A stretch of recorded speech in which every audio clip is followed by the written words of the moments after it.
جہت عرش صالحین۔ بنی اسرائیل کی تاریخ میں کچھ انبیاء ایسے گزرے ہیں جن کی زندگیاں حق کے اعلان اور باطل کے مقابل کھڑے ہونے کی عظیم مثال ہیں۔ انہی مقدس ہستیوں میں ایک نام حضرت یحییٰ علیہ السلام کا ہے، وہ نبی جنہوں نے بادشاہ کے سامنے بھی اللہ کا حکم بلا خوف سنایا۔ حضرت یحییٰ علیہ السلام کے زمانے میں دمشق کے علاقے پر ایک ظالم اور عیش پرست حاکم حکومت کر رہا تھا۔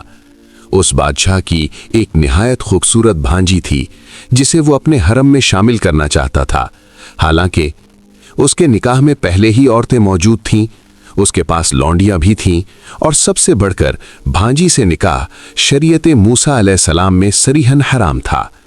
جب یہ خبر حضرت یحییٰ علیہ السلام تک پہنچی تو آپ خاموش نہ رہے۔ آپ جانتے تھے کہ اگر نبی حق نہ کہے تو پھر کون کہے؟ حضرت یحییٰ علیہ السلام بادشاہ کے دربار میں تشریف لے گئے اور نہایت وقار اور جلال کے ساتھ فرمایا، میں اللہ تعالیٰ کا نبی ہوں اور میرا فرض ہے کہ میں تجھے اللہ کا حکم بتاؤں۔ بھانجی سے نکاح تیرے لیے جائز نہیں، تو بادشاہ ہے، تیرے لیے دیگر عورتیں موجود ہیں، اس حرام راستے سے باز آ جا۔ یہ سن کر بادشاہ آگ بگولا ہو گیا اور غرور سے بولا، بادشاہی تیری ہے یا میری؟ حضرت یحییٰ علیہ السلام نے فرمایا، بادشاہی یقیناً تیری ہے، مگر اللہ کا حکم سنانا میرا فریضہ ہے۔ یہ جملہ دربار ظلم کے لیے ناقابل برداشت تھا۔ بادشاہ کی وہ بھانجی ایک دن جب وہ عورت بادشاہ کے ساتھ تنہائی میں تھی تو اس نے کہا، میری خواہش ہے کہ یحییٰ بن زکریا کا سر میرے سامنے لایا جائے۔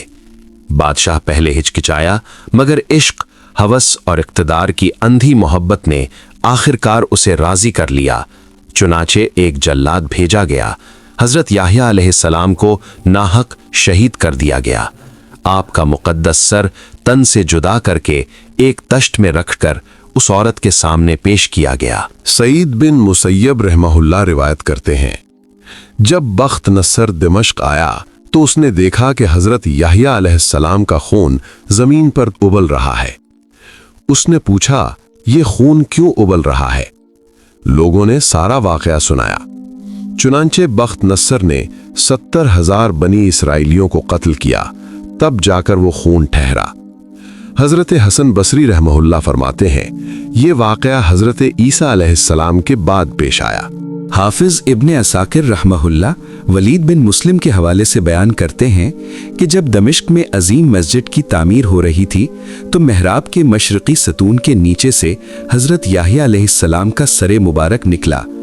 تعجب کی بات یہ تھی کہ چہرے کی جلد، سر کے بال میں ذرہ برابر بھی تبدیلی نہیں آئی تھی، گویا ابھی ابھی شہادت ہوئی ہو۔ پھر اس مقام پر ستون تعمیر کیا گیا اور وہ جگہ آج بھی معروف ہے۔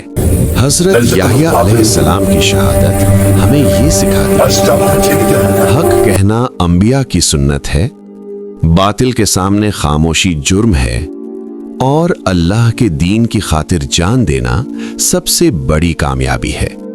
یہی وجہ ہے کہ حضرت یحییٰ علیہ السلام شہید حق کہلائے۔